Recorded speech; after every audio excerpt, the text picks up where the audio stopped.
Hi everyone, welcome back my channel. ఈరోజు మనం 9th క్లాస్లో ఫిజికల్ సైన్స్లో భాగంగా 7వ చాప్టర్ అయిన చలనం గురించి ఈరోజు తెలుసుకోబోతున్నాము.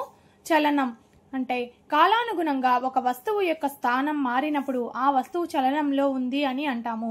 ఒక వస్తువు కాలంలో అది దాని యొక్క స్థానం అనేది మారినప్పుడు అది చలనం చేస్తుంది అని చెప్పి అంటామన్నమాట. ఒక వస్తువు యొక్క స్థానాన్ని వివరించడానికి మూలం అని పిలువబడే ఒక పరిశీలన బిందువు అనేది ఉంటుంది. ఒక వస్తువు యొక్క స్థానాన్ని ఏ విధంగా చెప్పొచ్చు అంటే ఏదైనా ఒక బిందువుని ఆధారంగా చేసుకొని దాని యొక్క స్థానాన్ని వివరించడం అనేది జరుగుతుంది. దానినే పరిశీలన బిందువు అని అంటారు. సరళ రేఖ మార్గంలో వస్తువు యొక్క చలనం. సరళ రేఖ మార్గం చలనం అనేది సాధారణ రకానికి చెందిన చలనం. అంటే సరళ రేఖ వైపుగా వెళ్తున్న చలనాన్ని ఏమంటారంటే సరళ రేఖ చలనం అని అంటారనమాట. ఆ సరళ రేఖ మార్గంలోని చలనం అనేది ఏ విధంగా ఉంటుందంటే ఈ విధంగా ఇక్కడ చూపించిన విధంగా ఇక్కడ ఓ నుంచి స్టార్ట్ అయ్యి ఏ దాకా ఒక వస్తువు చలించింది అనుకుంటాం. దీన్ని సరళ రేఖ చలనం అని అంటామన్నమాట. ఓ నుంచి వస్తువు చలించి మొదట సి మరియు బి గుండా కదులుతుంది. ఈ ఓ నుంచి కదిలిన వస్తువు అనేది సి నుంచి బికి చేరుతుందన్నమాట. తర్వాత ఏని చేరుకుంటుంది. ఈ విధంగా ఏకి చేరుకుంటుందన్నమాట. తర్వాత అదే మార్గంలో తిరిగి కదులుతుంది. బి నుంచి సికి చేరుతుంది. అదే విధంగా ఇక్కడ చేరుకున్న వస్తువు అనేది తర్వాత వెనక్కి అదే దిశలో వ్యతిరేక దిశలో బి నుంచి సి వరకు చేరుతుంది అనమాట. ఇక్కడ దాకా చేరదు, ఇక్కడ దాకే చేరుతుంది అనమాట. అప్పుడు వస్తువు యొక్క మొత్తం దూరం అంటే ఇప్పుడు ఈ వస్తువు చలించిన యొక్క మొత్తం దూరం అని అడిగితే ఇక్కడ నుంచి ఓ నుంచి ఏకి వెళ్ళి ఏ నుంచి సికి వెళ్ళింది కాబట్టి ఓఏ ప్లస్ ఏసీని మనం చలించిన యొక్క మొత్తం దూరం అని మనం చెప్పొచ్చు. ఓఏ ప్లస్ ఏసీ అవుతుంది అనమాట. అది ఎంతంటే ఓ నుంచి ఏకి ఎంత 45, ఏ నుంచి సికి ఎంత 30 అనమాట. అంటే ఇది 5 తీసుకుంటే 5, 10, 15, 20, 25, 30 వస్తుంది. ఏ నుంచి సికి 30 వస్తుంది అనమాట. ఈ మొత్తంది 75 కిలోమీటర్స్ గా చెప్పొచ్చు. అంటే ప్రయాణించిన మొత్తం దూరము 75 కిలోమీటర్స్ గా చెప్పవచ్చు. ఒక వస్తువు యొక్క తొలి స్థానం నుంచి తుది స్థానానికి కొలవబడిన అతి తక్కువ దూరాన్ని స్థానభ్రంశం అంటారు. ఇక్కడ మనం ఇంకొక విషయం చూసుకున్నట్లయితే స్థానభ్రంశం అనే పదం అనేది మనకు పరిచయం అవుతుంది. స్థానభ్రంశం అంటే ఏంటంటే వస్తువు యొక్క ప్రయాణించిన మొత్తం దూరంలో తక్కువగా ఉండే దూరాన్ని ఏమంటారంటే మనం స్థానభ్రంశం అంటారు. ఓ నుంచి ఏ కంటే ఏ రెండు విధాలుగా చలించింది కాబట్టి వస్తువు ఓ నుంచి ఏకి మళ్ళీ ఏ నుంచి సికి చలించింది అనమాట. ఇప్పుడు అతి తక్కువ దూరం ఏంటంటే ఏ నుంచి సికి కాబట్టి ఈ ఏ నుంచి సికి ప్రయాణించిన దూరాన్ని ఏమంటారంటే స్థానభ్రంశం అని అంటారనమాట. ఇక్కడ ఒక వస్తువు ఓ నుంచి ఏకు బయలుదేరి తిరిగి బికి చేరితే ప్రయాణించిన మొత్తం దూరము ఓఏ ప్లస్ ఏబి అవుతుంది. స్థానభ్రంశం అనేది ఏబి తక్కువ దూరం కావున ఏబి స్థానభ్రంశం అవుతుంది. ఇక్కడ చెప్పుకున్నట్లుగానే ఓ నుంచి ఏకి ఒక వస్తువు అనేది ప్రయాణించిన తర్వాత తిరిగి మళ్ళీ బికి చేరిందంటే ఇక్కడ స్థానభ్రంశం ఏమవుతుందంటే ఏబి అవుతుందన్నమాట. ఇది తక్కువ దూరం కాబట్టి మొత్తం దూరం అయితే ఓఏ ప్లస్ ఏబిని మొత్తం ప్రయాణించిన దూరం అంటారు. స్థానభ్రంశం అంటే ఏ నుంచి బికి ప్రయాణించిన తక్కువ దూరం కాబట్టి ఏ టు బి ఏబి వచ్చేసి స్థానభ్రంశంగా చెప్పొచ్చు అనమాట. తర్వాత ఇక్కడ ఆ వస్తువు తిరిగి ఏ నుంచి ఓకి వచ్చినట్లయితే ఇక్కడ స్థానభ్రంశం 0 అవుతుంది. ఇక్కడ చూసినట్లయితే ఓ నుంచి ఏకి వస్తువు ప్రయాణించిన తర్వాత బి దగ్గర దాకా వస్తే ఏబి స్థానభ్రంశం అవుతుంది. అలాగే సి దగ్గర దాకా వస్తే ఏసి స్థానభ్రంశం అవుతుంది. ఒకవేళ వస్తువు ఇక్కడ నుంచి ప్రయాణించి ఇక్కడ ఏని చేరి ఏ నుంచి మళ్ళీ తిరిగి ఓకు వచ్చేసిందంటే దానికి ప్రయాణించిన స్థానం నుంచి మరలా ఆ స్థానానికే అది చేరినట్లయితే ఆ వస్తువు దాని యొక్క స్థానభ్రంశం ఎంత అవుతుంది 0 అవుతుంది అనమాట. తర్వాత వాహనాలు ప్రయాణించిన దూరాన్ని తెలిపే పరికరాన్ని ఓడోమీటర్ అంటారు. మన వాహనం అనేది ఎంత దూరం ప్రయాణించింది అని తెలిపే పరికరాన్ని ఏమంటారంటే ఓడోమీటర్ అంటారు అనమాట. ఇక్కడ కొన్ని క్వశ్చన్స్ అయితే ఇవ్వడం జరిగింది. అదేంటంటే కొంత దూరం కదిలిన ఒక వస్తువుకు 0 స్థానభ్రంశం ఉంటుందా? అవును. అయితే మీ జవాబుకు ఒక ఉదాహరణ తెలపండి. ఇక్కడ చూసినట్లయితే స్థానభ్రంశం అనేది 0 ఏ సందర్భంలో జరుగుతుంది అని అడుగుతున్నారు. అవును, కొంత దూరం కదిలిన వస్తువుకి 0 స్థానభ్రంశం అనేది ఉంటుందన్నమాట. ఎప్పుడు ఏ సందర్భంలో ఉంటుందంటే వస్తువు దాని ప్రారంభ స్థానానికి తిరిగి వచ్చినప్పుడు ఇది జరుగుతుంది. అంటే దాని తుది స్థానం దాని ప్రారంభ స్థానంతో సమానంగా ఉంటుంది. ఇక్కడ చెప్పుకున్నట్లుగానే దాని యొక్క ప్రారంభ స్థానానికి మళ్ళీ తిరిగి ఆ వస్తువు అనేది వచ్చేసినప్పుడు స్థానభ్రంశం అనేది 0 అవుతుంది. ఇక్కడ ఉదాహరణకు తీసుకున్నట్లయితే ఒక వ్యక్తి ఇంటి నుంచి పాఠశాలకు వెళ్లి ఆ రోజు సాయంత్రం మళ్ళీ ఇంటికి తిరిగి వస్తే అతను ప్రయాణించిన దూరం ఎక్కువైనా కూడా అతని స్థానభ్రంశం 0 అవుతుంది. అతను పాఠశాలకు వెళ్ళిన దూరం అంతా కలిపి మొత్తం దూరంగా తీసుకున్నా కూడా అతను తిరిగి మళ్ళీ ఇంటికి వస్తాడు కాబట్టి అతని యొక్క స్థానభ్రంశం ఎంత అవుతుందంటే 0 అవుతుందన్నమాట. బయలుదేరిన చోటు తిరిగి వచ్చిన చోటు ఒకటే కాబట్టి ఇలా ఈ విధంగా స్థానభ్రంశం 0 అవడం జరుగుతుంది. ఒక రైతు 40 సెకండ్లలో 10 మీటర్ల భుజం గల చతురస్రాకార క్షేత్రం యొక్క సరిహద్దు వెంబడి కదులుతున్నాడు.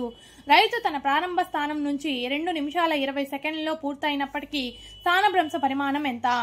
ఒక రైతు ప్రారంభ స్థానం నుంచి 2 నిమిషాల 20 సెకండ్ల తర్వాత స్థానభ్రంశ పరిమాణం అనేది ఏ విధంగా ఉంటుందంటే 10⁻²² మీటర్లుగా ఉంటుంది. 10 × √2 ఉంటుంది. ఎందుకంటే 140 సెకండ్లలో రైతు 4 చతురస్రాకార క్షేత్రాల సరిహద్దును పూర్తి చేస్తాడనమాట. అంటే 4 సార్లు చతురస్రాకార క్షేత్రాన్ని అనేది అతను పూర్తి చేయడం అయితే జరుగుతుంది. దానితో అతను తన ప్రారంభ స్థానానికి తిరిగి వస్తాడు. కాబట్టి స్థానభ్రంశ పరిమాణం అనేది ఎంత అవుతుందంటే రైతు 3 పూర్తి చతురస్రాలను పూర్తి చేసిన తర్వాత అతను తిరిగి ప్రారంభ స్థానానికి వస్తాడు. కావున స్థానభ్రంశం అనేది 0. ఎన్నిసార్లు తిరిగినా కూడా ఆ చతురస్రాలను ఎన్నిసార్లు పూర్తి చేసినా కూడా తిరిగి ప్రారంభ స్థానానికి వస్తే అతని యొక్క స్థానభ్రంశం ఎంత అవుతుంది? 0 అవుతుందన్నమాట. కింది వాటిలో ఏది స్థానభ్రంశం పరంగా సరైనది? 1. ఇది 0 కాకూడదు. దాని పరిమాణం వస్తువు ప్రయాణించిన దూరం కన్నా ఎక్కువ. ఇందులో ఏది సరైందంటే 0 అవుతుంది. స్థానభ్రంశం అనేది 0 అవుతుంది. కానీ దాని పరిమాణం అనేది వస్తువు ప్రయాణించిన దూరం కన్నా తక్కువగా ఉంటుందన్నమాట. కాబట్టి ఇది రాంగ్ ఆన్సర్ అన్నమాట. స్థానభ్రంశం 0 ఉంటుంది కానీ దాని పరిమాణం వస్తువు ప్రయాణించిన దూరం కన్నా తక్కువగా ఉంటుంది. కావున 2 అనేది సరి అయింది కాదు. సమచలనం మరియు అసమచలనం. వస్తువు సమాన కాల వ్యవధులలో సమాన దూరాలను ప్రయాణిస్తే అలాంటి చలనాన్ని సమచలనం అంటారు. వస్తువు అనేది ఒక సమానమైన కాలంలో సమాన దూరాలని ప్రయాణం చేస్తూ ఉన్నట్లయితే ఆ వస్తువు యొక్క చలనాన్ని ఏమంటారంటే సమచలనం అని అంటారు. ఈ చలనంలో సమయ విరామం తక్కువగా ఉండాలి. ఈ చలనంలో సమయ విరామం అనేది ఏ విధంగా ఉండాలి? తక్కువగా ఉండాలన్నమాట. ఒక వస్తువు సమానమైన కాల వ్యవధిలో అనుకూలమైన దూరాలను ప్రయాణిస్తే అలాంటి చలనాన్ని అసమచలనం అంటారు. అంటే సమానమైన కాల వ్యవధిలో కాకుండా అసమైన దూరాలను ప్రయాణించిందంటే అటువంటి చలనాన్ని ఏమంటారంటే అసమచలనం అంటారు. ఇక్కడ ఉదాహరణకు తీసుకున్నట్లయితే ఈ కాలం ఇచ్చున్నారు 9:30, 9:45, 10, 10:15 ఈ విధంగా ఇచ్చున్నారు. టైం తగ్గట్టు సమచలనంలో ఉండే వస్తువు ఎంత దూరం ప్రయాణిస్తుందంటే ఎలా ప్రయాణిస్తుందంటే 9:30కి 10 మీటర్స్, 20, 30, 40. ఇక్కడ అసమచలనంలో ఉన్న వస్తువు అనేది 12 మీటర్స్, 19 మీటర్స్, 23 మీటర్స్, 35 మీటర్స్ ఈ విధంగా ప్రయాణం చేస్తుంది. ఇక్కడ చూసినట్లయితే సమానంగా కాల వ్యవధి అనేది ఉంది. కాల వ్యవధిలో సమానంగా ఉంది. అలాగే దూరాలు కూడా సమానంగా ఉన్నాయన్నమాట. అంటే ఒక 10 పెరుగుతూ పోతుంది అనమాట. ఇక్కడ అసమచలనంలో ఆ విధంగా లేదు, వేరే విధంగా అంటే వ్యత్యాసం అనేది ఉందన్నమాట. దీనిని అసమచలనం అంటారు, దీన్ని సమచలనం అంటారు. చలనం యొక్క రేటును కొలవడం. ఏకాంక సమయంలో వస్తువు ప్రయాణించిన దూరాన్ని కనుగొనడం అనేది ఆ వస్తువు యొక్క చలన రేటు అవుతుంది. దానిని వడి అంటారు. అంటే వడి అంటే ఏంటంటే ఒక సమయంలో వస్తువు ప్రయాణించిన దూరాన్ని అనేది మనం కనుక్కోవడం జరుగుతుంది అనమాట. ఆ వస్తువు యొక్క ప్రయాణించిన దూరాన్ని కనుక్కోవడాన్ని ఏమంటారంటే ఆ వస్తువు యొక్క వడి అంటారన్నమాట. వడికి SI ప్రమాణాలు మీటర్ పర్ సెకండ్ అనమాట. మీటర్ పర్ సెకండ్ లేదా సెంటీమీటర్ పర్ సెకండ్, అలాగే కిలోమీటర్ పర్ గంట ద్వారా ఈ విధంగా సూచించడం అయితే జరుగుతుంది. వస్తువు అసమచలనంలో ఉంటే ఆ వస్తువు యొక్క వడిని సరాసరి వడి పరంగా వివరిస్తారు. వస్తువు అనేది సమచలనంలో ఉంటే మాత్రం సమ వడితో ప్రయాణం చేస్తుంది అనమాట.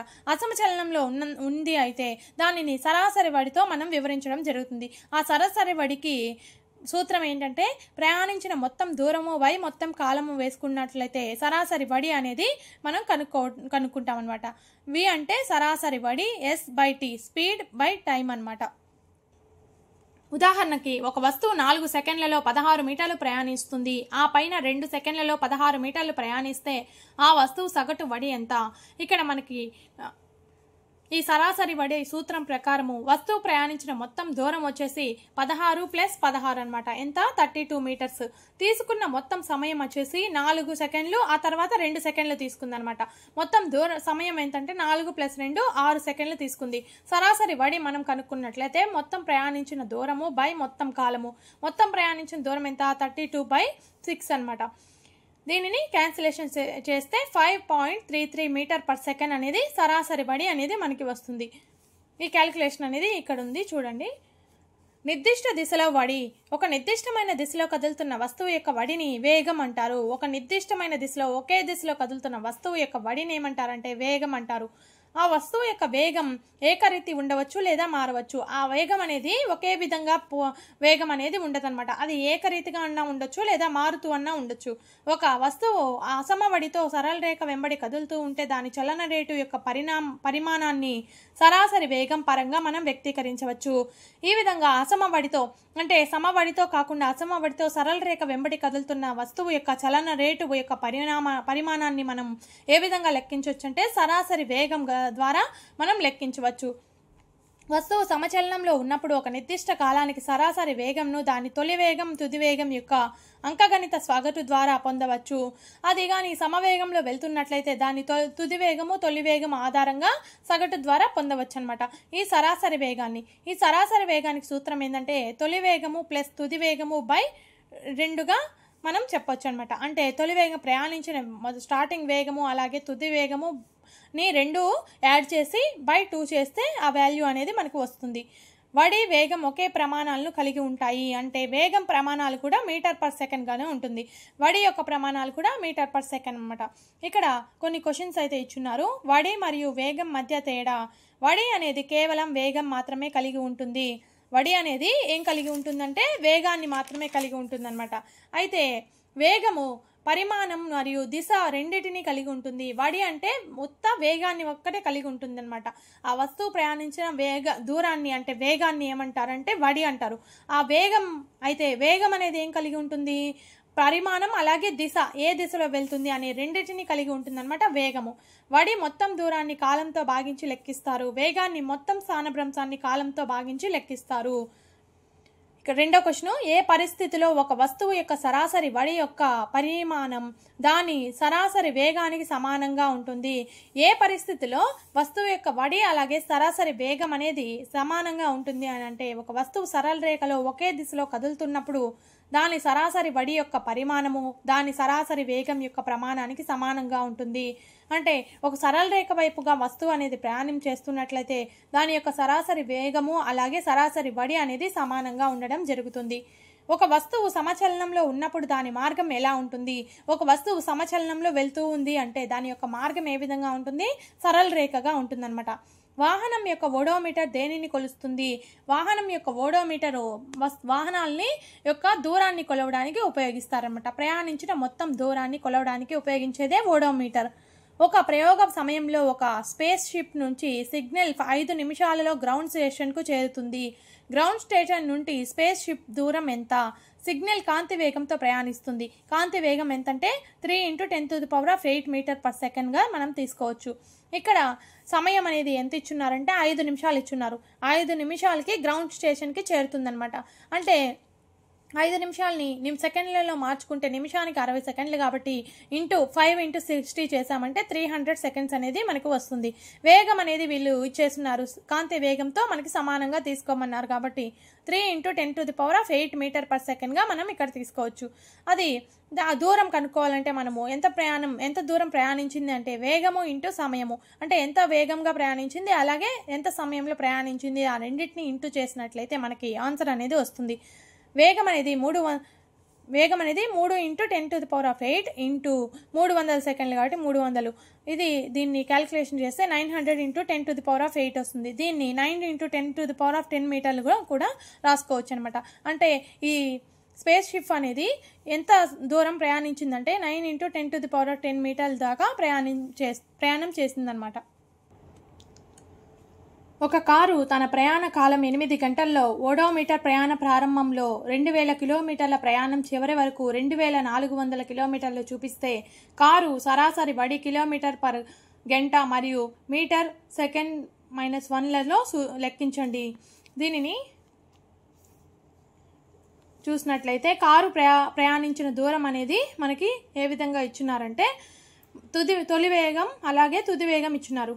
మొత్తం దూరం అనేది మనం తీసుకున్నట్లయితే 2400 నుంచి 2000 కిలోమీటర్లు తీసేస్తే ఎంత వస్తుందంటే 400 కిలోమీటర్లు. ఆ ప్రయాణించిన కాలం వచ్చేసి టీ వచ్చేసి ఎంత ఇచ్చినారు, 8 గంటలు. ఇక్కడ S/T మనం చేసినట్లయితే 400/800 వేసుకోవాలన్నమాట.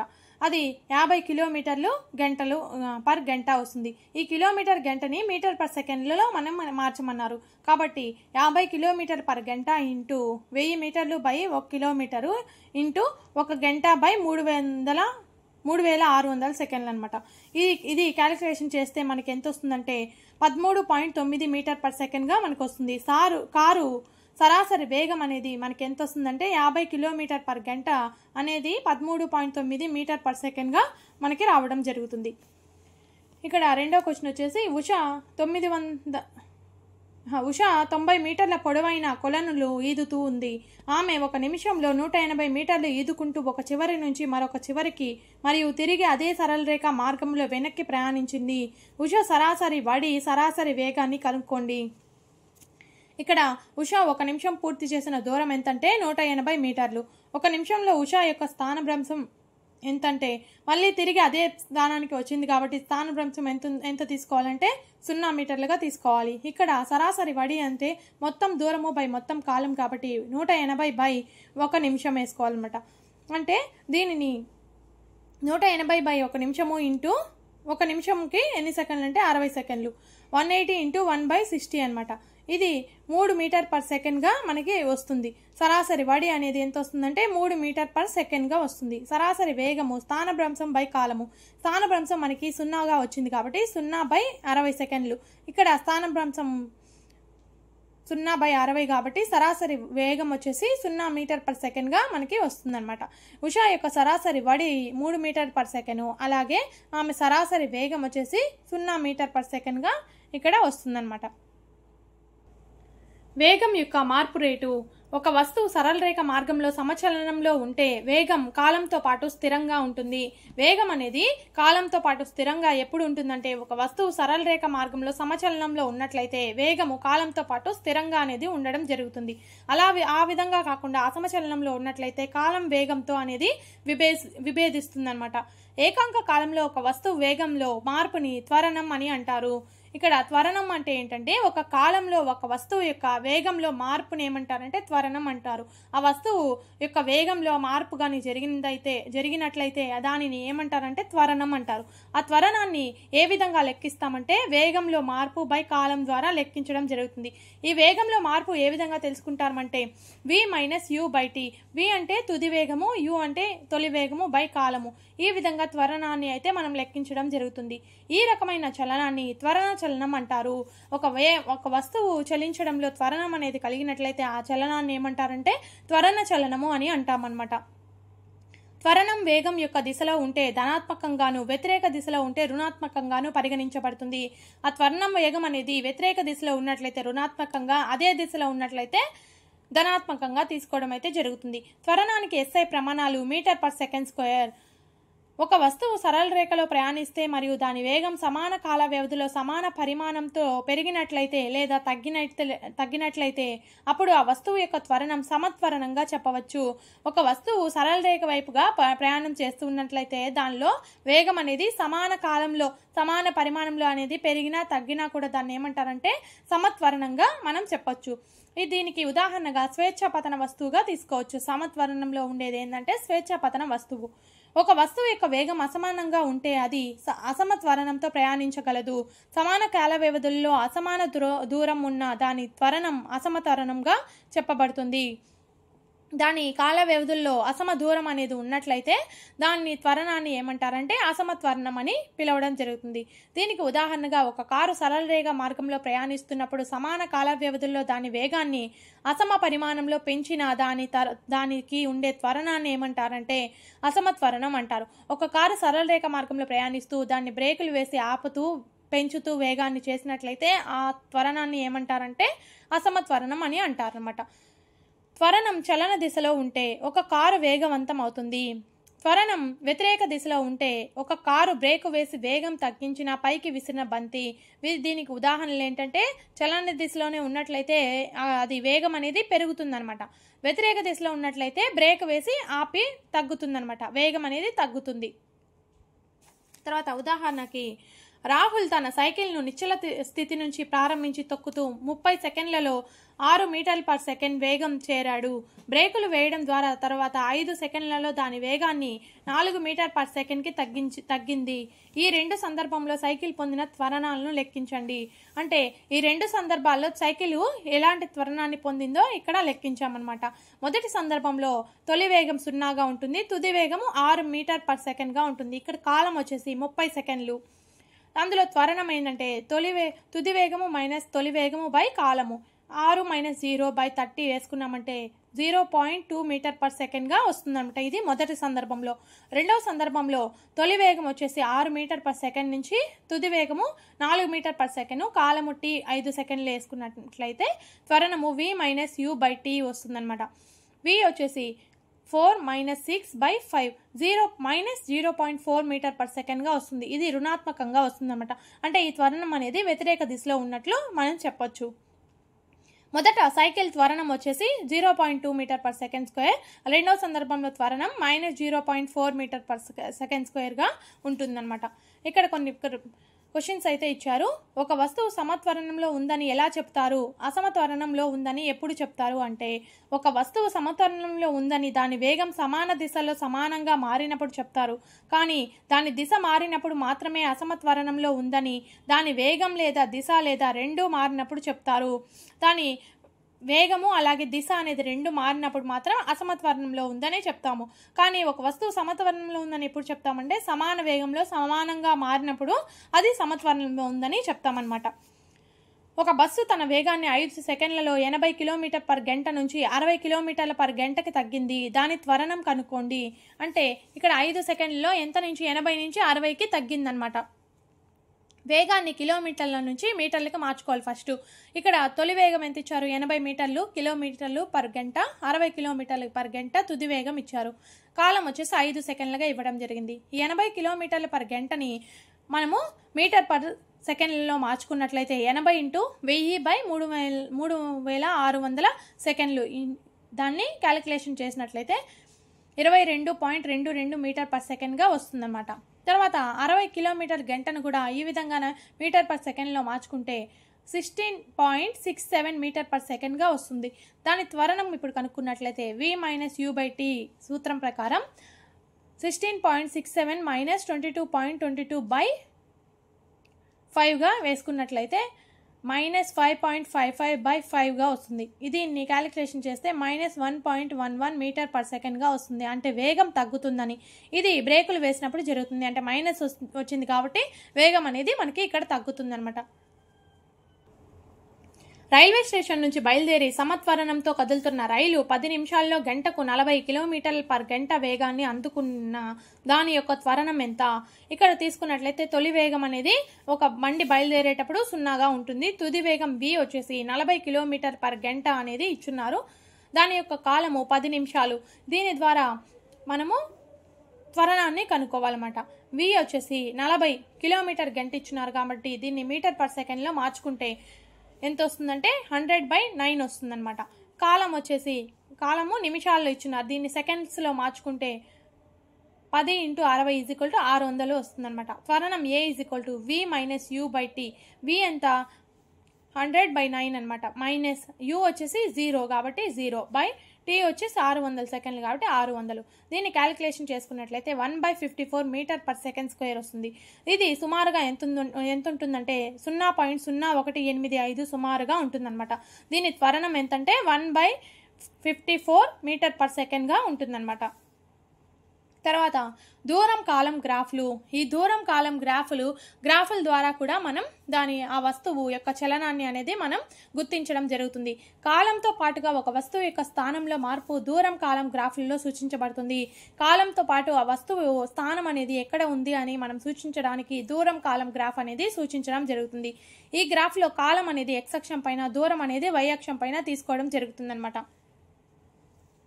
వస్తువు సమవేగం లేదా అసమవేగంతో లేదా నిశ్చల స్థితిలో ప్రయాణించే వివిధ పరిస్థితులను వివరించడానికి దూర కాలము గ్రాఫ్లను ఉపయోగించవచ్చు. ఒక వస్తువు అనేది సమవేగం లేదా అసమవేగంతో లేదా నిశ్చల స్థితిలో ఏ పరిస్థితిలో ఉన్నా కూడా ప్రయాణించే వివిధ పరిస్థితులను వివరించడానికి ఏ గ్రాఫ్ అనేది ఉపయోగపడుతుందంటే దూరము కాలము గ్రాఫ్ అనేది ఉపయోగించవచ్చు. ఒక వస్తువు కదిలే దూరము అది ప్రయాణించిన సమయానికి అనులోమానుపాతంలో ఉంటుంది. అనులోమానుపాతం అంటే ఈ కదిలే దూరం పెరిగినట్లయితే ప్రయాణించిన సమయం కూడా పెరుగుతూ ఉంటుందన్నమాట. సమవడి సందర్భంలో కాలానికి ప్రయాణించిన దూరానికి మధ్య గ్రాఫ్ అనేది సరళ రేఖగా ఉంటుంది. సమవడితో గాని ప్రయాణం చేస్తున్న వస్తువు అనేది కాలానికి అలాగే దూరానికి మధ్య గ్రాఫ్ ఏ విధంగా ఉంటుందంటే సరళ రేఖను సూచిస్తుందన్నమాట. వేగం కాలం గ్రాఫ్లు. సరళ రేఖ వెంబడి కదులుతున్న వస్తువు యొక్క వేగం కాలంతో పాటు జరిగే మార్పుని వేగం కాలం గ్రాఫ్ల ద్వారా సూచిస్తారు. ఇక ఇందాక దూరంలో మార్పు వచ్చినట్లయితే దూరం కాలం గ్రాఫ్లో సూచిస్తారు. ఇక్కడ వేగం పరంగా వేగం కాలంతో పాటు జరిగే మార్పుని ఏ గ్రాఫ్ ద్వారా సూచిస్తారంటే వేగం కాలం గ్రాఫ్ ద్వారా సూచించడం జరుగుతుంది. ఈ గ్రాఫ్లో కాలం x అక్షం మీద, వేగం y అక్షం మీద తీసుకోవడం జరుగుతుంది. కాలం ఎప్పుడు కూడా x అక్షం మీదే తీసుకుంటారన్నమాట. y అక్షం అనేది వేగంగా తీసుకుంటారు. వస్తువు సమవేగంతో కదులుతున్నట్లయితే దాని వేగం కాలం గ్రాఫ్ యొక్క ఎత్తు కాలంతో పాటు మారదు. ఇది x అక్షానికి సమాంతరంగా ఉంటుంది. ఇది వస్తువు అనేది వేగం అనేది సమవేగంతో కదులుతున్నట్లయితే దాని వేగం అనేది ఒకే విధంగా ఉంటుంది కాబట్టి దాని ఎత్తు అనేది మారకుండా ఉంటుంది. అది ఎట్లా ఉంటుందంటే కాలం అనే x అక్షానికి సమాంతరంగా అనేది ఉండడం జరుగుతుంది. వేగం మరియు కాలం యొక్క లబ్ధము సమవేగంతో కదులుతున్న వస్తువు యొక్క స్థానభ్రంశం ఇస్తుంది. దాని యొక్క వేగము అలాగే కాలం యొక్క లబ్ధం అనేది ఏమి ఇస్తుందంటే స్థానభ్రంశాన్ని ఇస్తుందంట. అంటే స్థానభ్రంశం వేగము ఇంటూ కాలంగా చెప్పొచ్చు. వేగం కాలం గ్రాఫ్ మరియు కాలం అక్షం ద్వారా ఏర్పడిన ప్రదేశం యొక్క వైశాల్యం స్థానభ్రంశం యొక్క పరిమాణానికి సమానంగా ఉంటుంది.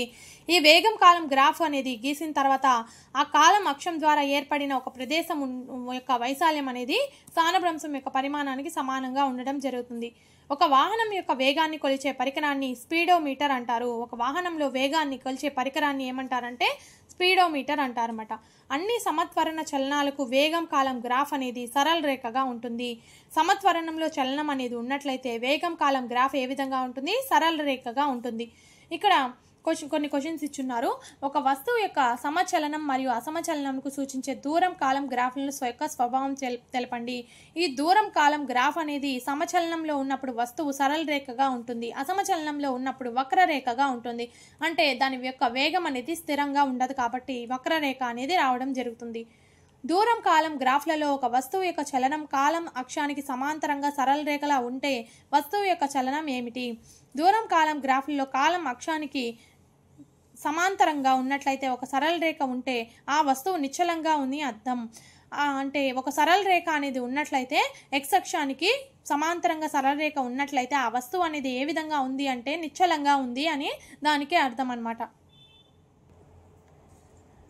వేగం కాలం గ్రాఫ్లో ఒక వస్తువు యొక్క చలనం కాలం అక్షానికి సమాంతరంగా సరళ రేఖలాగా ఉంటే దాని గురించి ఏం చెప్పగలరు అంటే వేగం కాలం గ్రాఫ్లో కాలం అక్షానికి సమాంతరంగా సరళ రేఖ ఉంది అంటే ఆ వస్తువు స్థిరమైన వేగంతో కదులుతుంది అని అర్థం. ఇక్కడ వేగం మారదు కాబట్టి దాని యొక్క త్వరణం అనేది సున్నాగా ఉంటుందన్నమాట. వేగం కాలం గ్రాఫ్ దిగువన ఆక్రమించబడిన ప్రదేశ వైశాల్యం ద్వారా కొలవబడే భౌతిక రాశి ఏంటి? ఇక్కడ వేగం కాలం గ్రాఫ్ దిగువన ఆక్రమించిన ప్రదేశం యొక్క వైశాల్యం అనేది ఆ వస్తువు యొక్క స్థానభ్రంశానికి సమానంగా ఉంటుందన్నమాట. తర్వాత చలన సమీకరణాలు. ఒక వస్తువుకు సమత్వరణంతో సరళ రేఖ వెంట కదులుతూ ఉన్నప్పుడు దాని వేగము చలన సమయంలో త్వరణం మరియు నిర్దిష్ట కాల వ్యవధులలో అది ప్రయాణించిన దూరానికి సమీకరణంగా ఈ విధంగా రాయవచ్చు. ఇట్లా 3 సమీకరణాలు ఉన్నాయన్నమాట. v u + at ఒకటో సమీకరణం, రెండవది s ut + ½ మూడవది 2as v² - u. ఇక్కడ a అంటే త్వరణము, s అంటే వేగము, v అంటే తుది వేగము, u అంటే తొలి వేగం అన్నమాట.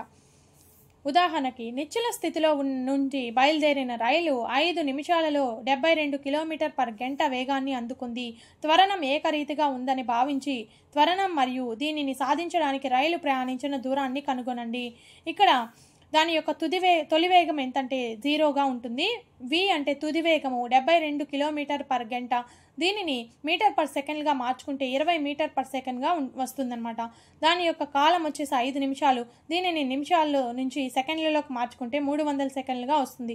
ఇక్కడ ఒకటో సమీకరణం ఏంటంటే మనకు a v u/t ఉంటుంది.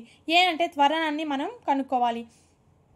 ఇక్కడ v ఎంతంటే 20 కాబట్టి 20 - u/0/300 వేసుకున్నట్లయితే దాని యొక్క త్వరణం అనేది మనకి ఎంత వస్తుందంటే 1/15 మీటర్ పర్ సెకండ్గా ఇక్కడ రావడం జరుగుతుంది.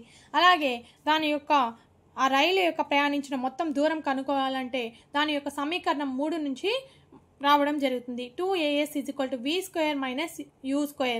అంటే ఇక్కడ u² అంటే 0గా ఉంటుంది. s = v²/2a. ఇక్కడ 20² 2 × 1/15గా రాయొచ్చు అనమాట. దీన్ని క్యాలిక్యులేషన్ చేసినట్లయితే 3000 మీటర్లుగా వస్తుంది. దీన్ని కిలోమీటర్లకు మార్చినట్లయితే 3 కిలోమీటర్లుగా రావడం జరుగుతుంది. ఇక్కడ రైలు యొక్క త్వరణం అనేది 1/15 మీటర్ పర్ సెకండ్ స్క్వేర్ మరియు అది ప్రయాణించిన దూరం 3 కిలోమీటర్లుగా ఉంటుందన్నమాట. నెక్స్ట్ వచ్చేసి సమత్వరణంలో ప్రయాణిస్తున్న ఒక కారు వేగం 5 సెకండ్లలో 18 కిలోమీటర్ పర్ గంట నుంచి 36 కిలోమీటర్ పర్ గంట మారింది. అయితే కారు యొక్క త్వరణము ఆ సమయంలో కారు ప్రయాణించిన దూరాన్ని కనుగొనండి. ఇక్కడ u అనేది తొలి వేగం అనేది 18 కిలోమీటర్లు అన్నమాట. దాని తర్వాత సమయం వచ్చేసి 5 సెకండ్లుగా ఉందన్నమాట. ఇది కిలోమీటర్ పర్ గంటని మీటర్ పర్ సెకండ్లో మార్చుకున్నట్లయితే 18 కిలోమీటర్ పర్ గంట వచ్చేసి 5 మీటర్ పర్ సెకండ్గా వస్తుందన్నమాట. v అనేది తుది వేగం కూడా 36 కిలోమీటర్ పర్ గంటని మీటర్ పర్ సెకండ్లో మారిస్తే 10 మీటర్ పర్ సెకండ్గా వస్తుంది. ఒకటో సమీకరణం నుంచి త్వరణాన్ని అయితే మనం కనుక్కోవచ్చు. a = v - u/tగా ఉంటుందన్నమాట. ఇక్కడ ఈ వాల్యూస్ అన్ని ప్రతిక్షేపించినట్లయితే త్వరణం అనేది 1 మీటర్ పర్ సెకండ్ స్క్వేర్గా మనకి రావడం జరుగుతుంది. అలాగే రెండో సమీకరణం నుంచి s = ut + ½ at² ద్వారా ఇక్కడ వాల్యూస్ అన్ని సబ్స్టిట్యూట్ చేసినట్లయితే మనకి ప్రయాణించిన మొత్తం దూరం అనేది స్పీడ్ అనేది రావడం జరుగుతుంది. 37.5 మీటర్స్గా వస్తుంది. కారు యొక్క త్వరణం అనేది 1 మీటర్ పర్ సెకండ్ స్క్వేర్ మరియు దూరం అనేది 37.5 కిలోమీటర్లుగా ఉంటుందన్నమాట. తర్వాత కారు చలనానికి వ్యతిరేక దిశలో బ్రేకులు వేసిన తర్వాత కారు 6 మీటర్ల పర్ సెకండ్ స్క్వేర్ రుణాత్మక త్వరణం ప్రయాణించి ఆగిపోవడానికి 2 సెకండ్లు తీసుకుంటే ఈ సమయంలో అది ప్రయాణించిన దూరం ఎంత? ఇక్కడ ఏ అనేది త్వరణం అనేది వాళ్ళే ఇచ్చేస్తున్నారు -6 మీటర్ పర్ సెకండ్ స్క్వేర్. అలాగే కాలం 2 సెకండ్లు. v అంటే దాని యొక్క తుది వేగం అంటే 0 మీటర్ పర్ సెకండ్ స్క్వేర్గా మనం ఇక్కడ తీసుకోవచ్చు. దీనిని v = u + at ఈ సమీకరణంలో ప్రతిక్షేపించినట్లయితే u అనేది రావడం జరుగుతుంది. దాని యొక్క తొలి వేగం 12 మీటర్ పర్ సెకండ్ అన్నమాట. తర్వాత s = ut + ½ at². ఇందులో అన్ని వాల్యూస్ అనేది ప్రతిక్షేపించినట్లయితే ఆ కారు ప్రయాణించిన అది ఆగిపోయక ముందు కారు ప్రయాణించిన దూరం అనేది మనకి వస్తుందన్నమాట. ఇక్కడ 12 మీటర్లు అనమాట. ఈ విధంగా బ్రేకులు వేసి ఆగిపోయే ముందు కారు 12 మీటర్లు అనేది కదులుతుందన్నమాట. తర్వాత క్వశ్చన్స్ అయితే ఇచ్చున్నారు. నిశ్చల స్థితి నుంచి బయలుదేరిన bus 0.1 metre per second square సమత్వరణంతో 2 నిమిషాలు ప్రయాణించిన తర్వాత బస్సు వేగం అలాగే ప్రయాణించిన దూరాన్ని కనుగొనండి. ఇక్కడ వేగాన్ని కనుగోవాలంటే u అంటే తొలి వేగము 0, త్వరణం a = 0.1 మీటర్ పర్ సెకండ్ ఇచ్చున్నారు. కాలము t 2 నిమిషాలు అంటే దీన్ని సెకండ్లోకి మార్చుకుంటే 120 సెకండ్లుగా వస్తుందన్నమాట. ఇక్కడ v = u + at ఈ సూత్రంలో వాల్యూస్ని ప్రతిక్షేపించినట్లయితే v వేగం అనేది మనం కనుక్కోవచ్చు. v అనేది 12 మీటర్ పర్ సెకండ్గా రావడం జరుగుతుంది. తర్వాత ప్రయాణించిన దూరం s = ut + ½ at². ఇందులో ఈ వాల్యూస్ అన్ని సబ్స్టిట్యూట్ చేసినట్లయితే స్పీడ్ అనేది దూరం అనేది వస్తుందన్నమాట. 720 మీటర్లుగా మనకి దూరం అనేది వస్తుందన్నమాట. రెండో క్వశ్చన్ వచ్చేసి ఒక ట్రాలీ వాలుతలం పైన వెళ్ళేటప్పుడు దాని త్వరణము 2 మీటర్ పర్ సెకండ్ అయితే అది బయలుదేరిన 3 సెకండ్ల తర్వాత దాని యొక్క వేగం ఎంత? ఇక్కడ కూడా v = u + at లో సమీకరణంలో వాల్యూస్ అనేది ప్రతిక్షేపించడం వలన వేగం అనేది 6 సెంటీమీటర్ పర్ సెకండ్గా మనకి వస్తుంది. తర్వాత మూడో క్వశ్చన్, ఒక racing car 4 metre per second square సమత్వరణాన్ని కలిగి ఉంది. అది 10 సెకండ్లలో ఎంత దూరం ప్రయాణిస్తుంది? ఇక్కడ కూడా s = ut + ½ at² సమీకరణంలో వాల్యూస్ అనేది ప్రతిక్షేపించినట్లయితే s = 200 మీటర్లుగా మనకి రావడం జరుగుతుంది. దూరం అనేది 200 మీటర్లు. ఒక రాయి 5 మీటర్ పర్ సెకండ్ వేగంతో నిలువుగా పైకి విసిరివేసినప్పుడు రాయి కదలిక సమయంలో దాని త్వరణం కింద దిశలో 10 మీటర్ పర్ సెకండ్ స్క్వేర్ ఉంటే రాయి ఎంత ఎత్తుకు చేరుతుంది మరియు ఎంత సమయం పడుతుంది? అంటే రాయి అనేది ఎంత సమయానికి ఎంత ఎత్తుకు అనేది చేరుతుంది అని అడుగుతున్నారు. ఇక్కడ యు అనేది 5 మీటర్ పర్ సెకండ్, వి అనేది 0గా ఉంటుంది. అంటే గరిష్ట ఎత్తులో రాయి కొద్దిసేపు అక్కడే నిలిచి ఉంటుంది కాబట్టి దాని యొక్క తుది వేగం అనేది 0గా తీసుకోవడం జరుగుతుంది. దాని యొక్క త్వరణం అనేది ఏ వచ్చేసి రుణాత్మకంగా ఉంది కాబట్టి ఇక్కడ -10 మీటర్ పర్ సెకండ్గా మనం తీసుకుంటాం అనమాట. ఎత్తు v² u² + 2as ద్వారా ఇక్కడ వాల్యూస్ అనేది ప్రతిక్షేపించినట్లయితే ఎస్ అనేది మనం కనుక్కోవచ్చు, అంటే స్పీడ్ అనేది కనుక్కోవచ్చు. అంటే 1.25 మీటర్లు అనమాట. ఇక్కడ సమయం అనేది v a + at ద్వారా మనం ప్రతిక్షేపించినట్లయితే టీ అనే వాల్యూని మనం కనుక్కోవచ్చు. టీ వాల్యూ ఎంతంటే 0.5 సెకండ్లుగా వస్తుంది. తర్వాత సమవృత్తాకార చలనం. వేగంలో మార్పు దాని పరిమాణంలో మార్పు లేదా కదలిక దిశ రెండిటి వల్ల కావచ్చు.